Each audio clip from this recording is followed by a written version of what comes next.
yeah. But that was a long time ago. Why Talk to me should after you class. donate blood at a community blood bank?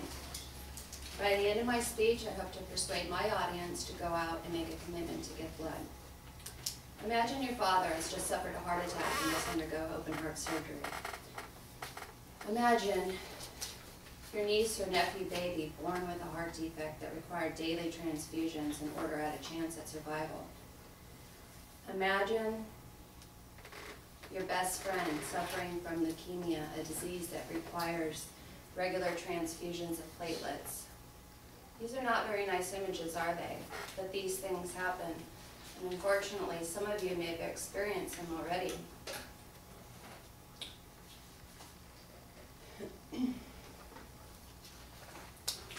Naturally, you would expect the hospitals to have enough resources to facilitate them, and naturally, you would want to do something to help them.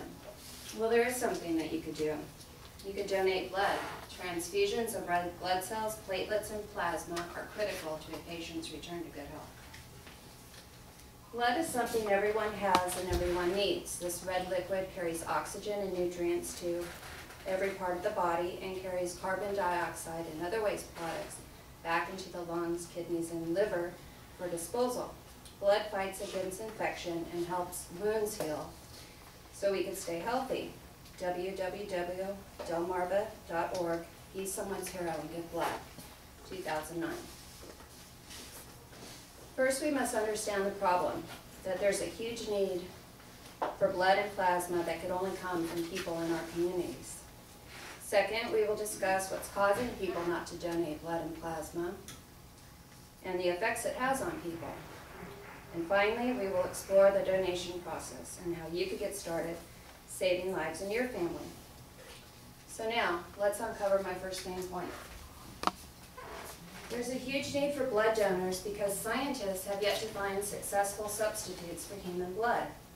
That is why blood and plasma donors are so vital to the lives of those who are in need of blood. Blood is needed for cancer patients, premature babies, people with life-threatening infections, burns, transplants, diseases, and affects the blood, like sickle cell anemia and other procedures, says a source titled Blood Supply and Demand by Lancet 2005. Blood transfusions save lives every day. In fact, 5 million people each year in the United States get blood transfusions, says a source in Teens Health titled A Bit About Blood in 2009.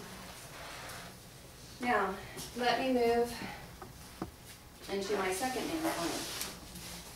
Some people donate blood because they never even considered the fact of giving blood in the first place. Plus, they never heard about the effects on how giving blood helps people in their communities.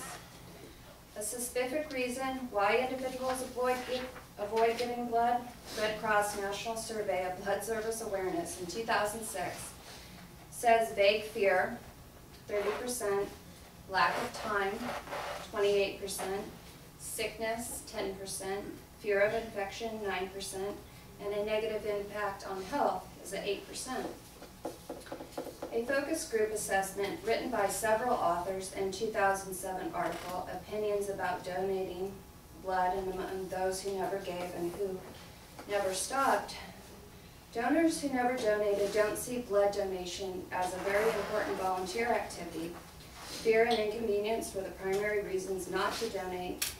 Fear of needles or contacting diseases such as HIV, and fear of finding out they had an infection such as hepatitis or HIV.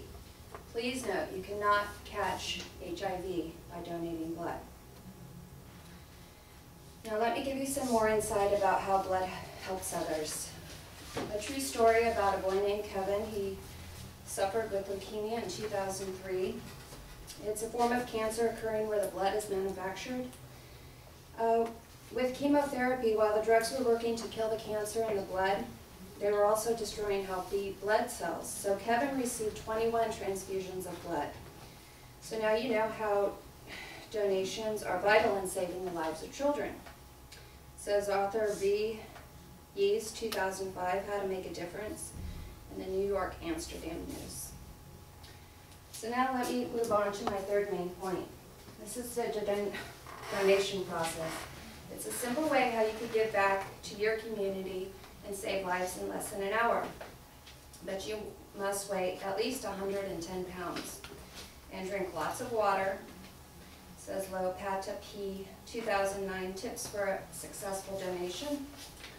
Okay, here is my blood donation.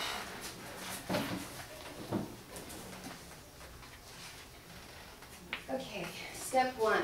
Before the donation, a donor registration form is completed each time you donate blood. This form includes personal information and health history. Step number 2. You get a mini physical, which includes blood pressure, pulse, that wouldn't be very good today, temperature, iron level, and you'll be asked, and your iron level. And number 3, the donation, the actual donation. Okay. So you'll be asked to relax on a donor bed. The arm from which you will donate is clean with antiseptic and a sterile needle, and it takes about 5 to 7 minutes. After the donation, you will receive refreshments. You get t-shirts, keychains, pins, and sometimes other incentives. Which is why I started going to donate blood. I hope that I have motivated each of you to become regular blood donors. Remember, giving blood saves lives, so don't let your fears stop you from being a first-time donor. You can help the sick or injured and save multiple lives. Repeat after me, class. Giving blood is giving life. Giving blood is giving life.